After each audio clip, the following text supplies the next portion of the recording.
Қайырлы күн достар. Қазақ үшін ұрпақ тәрбиесінде бесіктің қасиеті қашанда жоғары. Тіпті ата-бабамыз көшке аттанарда шаңырағы мен бесігін ешқашан тастамаған. Ұлттың ұясына айналған қадірлі бұйымыз бүгінгі күні қаншалықты құрметтеліп жүр. Оған тыйым салушылар кімдер?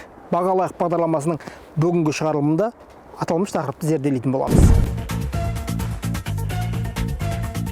Бабадан мирас болып келе жатқан киелі мүліктің бірі бесік. Ол тәрбиенің қайнар көзі. Төле би баланың бесігі кең дүниенің есігі деп бекер айтпаған.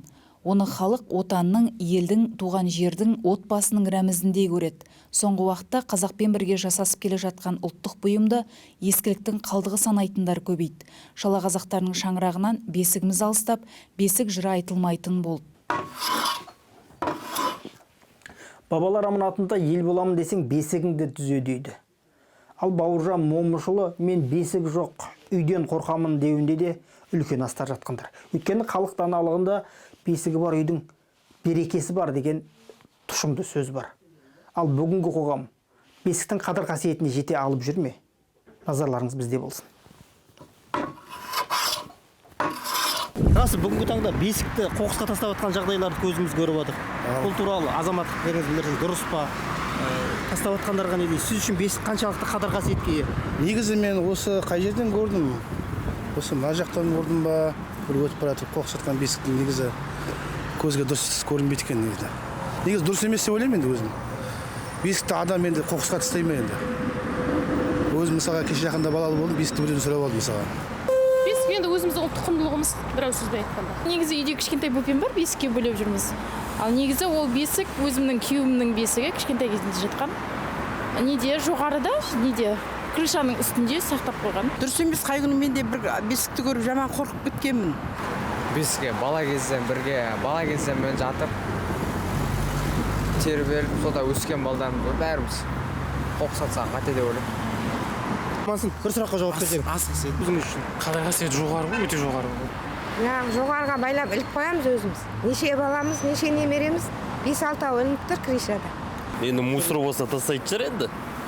Енді жарамайтын шірік ағаш болса не істейді оны? Тастамағанда. Сен үшін бесік қаншалықты мәселен қадірлі қасиетке ие? Бесік негізі өзімізде де бар бесік дейтін үйде. Ол дейтін енді қай жылдары екен білмеймін, бірақ енді көне ғой. Бірақ оны сақталып тұр ғой пока. Бұрыннан келатқан салт дәстүр ғой негізі. Мен оған қарсымын негізі. Дұрыс па бұл? Я біреуге беру керек. Я ұрпағынан қалған ұрпақтарға бересің. Бесік ол киелі. Оның даже сауда жасағанда онымен сауданы не қылмайсың. Қанша айтады жаңа кісі? Істеген кісі. Сол бағаға аласың. Ол өте дұрыс емес. Ол енді сана сезімнің дұрыс еместігі де ауру ма сондай шығар? Болмайды ғой қоқысқа тастауға. Қоқысқа тастауға болмайды. Өйткені деген бесік деген киелі. Ол әрбір үйдің жоғарысында ілініп тұру керек. Болмаса жаңа бетін жауып қою керек оның. Мысалы балдар, қыздарымыз ер жетіп кетсе де, ол бесіктің үйде тұрғаны абзал. Не снимайте. Өте пайдалы, өте қажетті нәрсе. Бесіксіз мен, например, өзім жүре алмаймын. Қонаққа барсақ та кішкентай бөпеммен бірге бесікпен барамыз. Бесік қазаққа ғана тән бұйым емес. Құрылымы әртүрлі болғанымен атауы ортақ мүлікте орталық Азия, Кавказ, Үндістан мен Қытай, Түркия елдерінің балалары өсіп жетіліп келеді. Бір уақыттары бесік рахит ауруына шалдықтырады деп шолақ пікір қалыптастырғандар кезікті. Тіпті кейбір дәрігерлер бесіктің зияндылығын дәлелдеп, оның орнына қоларба мен манеж ұсынды. Оған иланған еліктегіш келіндер баланы памперспен манежде өсіріп келеді. Ал америкалық ғалымдар бір реттік жаялықтың сәби денсаулығына, әсіресе ұл баланың болашағына қауіптілігін дәлелдеген. Соның орнына бесікті пайдаланса, оның құрылымы балаға гигиеналық тәрбие беруге лайықталған. Ықшам әрі берік. Мұны дәрігерлер растап отыр. Барлық ата-анаға таптырмас дүние бір реттік қолданысқа арналған жүргектер. Бірақ оның кері әсерінде біз ескере отыруымыз керек. Бір зияны баладағы неврологиялық бұзылыстар. Яғни рефлекстердің уақытылы дамуы. Мысалы бала өзінің жасына сәйкес дамып келе жатқанда горшокқа отыруды айту керек. Үлкен кіші дәретін сигнал беріп бізге айтады. Сол рефлекс уақытында дамымайды бір зияны. Өйткені бала білмейді, горшокқа отыру керек екен, сигнал бар екен. Мамасы памперс кигізіп қояды да жүре береді. ол балада үйреніп соған дағдыланып кетеді. Сол бір рефлексі бұзатыны бір зиян.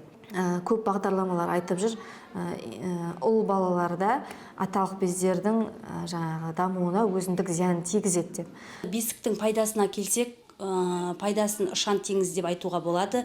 Өйткені ең бірінші балаға жайлылық, тазалығы келеді, және жаңа түбегі баланың зәрін жайылып кетпей таза жатуына алып келеді. Екінші, балада бір қалыпты тербеткеннің арқасында мына бастағы сұйықтық жұлын арқылы төменге қарай жақсы ағады. Одан кейін баланың ұйқысы жақсы болып бір қалыпта тыныштықта ұйықтайды. Және бұл ана үшін өте маңызы зор. Және баласы тыныштықта ұйықтаған ананың көңіл күйі, ұйқысы да тыныш болады. Рас, бесіктің сәби денсаулығына, тазалығына пайдасы өте зор. Онда сәбидің қол-аяғы түзу, ширақ болады. Сондай-ақ ол баланы кездейсоқ құлаған заттан, суық пен ыстықтан қорғайды. Тағы бір ерекшелігі көшіп қонуға ыңғайлы. Бесіктің қазір қасиетін айтқан кезде бұл таусылмайды, айта беруге болады азанға дейін. Міне сондай тазалықтан шыққан, осындай шыдамдылықтан шыққан, сабырлықтан тәрбиесін көрген, кішкентайынан кіндігі үзілгеннен барып жатқызады бұл бесікке. Сол бесікте жатқан небір бабаларымыз батыр болды, жауынгер болды, атқа шапты, алталашты аузына қаратты, әлемді аузына қаратқан небір ғалымдар осы қара киелі бесігінде тербетілген. Алтын құрсақты Әнипа Қайырлықызы бесік баланың ең алғашқы құтты орын екенін айтады. Естеріңізде болса, 90-шы жылдардың аяғында белгілі қаламгер Нұртөре Жүсіп бір орыс келіншек бесік іздеп жүр деп жазған болатын.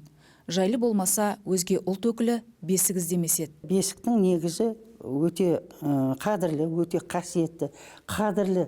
Біздің кәдімгі нағыз осы азаматтарымыздың осыдан белі бекіп, осы бесік арқылы тәрбие көріп, сол арқылы өсіп өніп ер жетіп азамат болатын сондықтан да біз енді осы бесікті жақсы көреміз, яғни қадірлейміз. Баланы бесікке салғаннан кейін оны құр бесікте тербетпейміз ғой. Біз ыңғылдап өлең айтамыз, әлди-әлдиді айтамыз.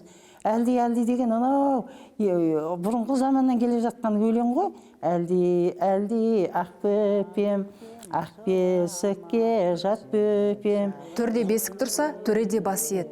Бесіктен сенің ұрпағың жетіліп, әулетің өсет. Олай болса, ұлттық тәрбиенің қайнар көзіне айналған қасиетті бесігіміз әр қазақтың төрінен табылсын.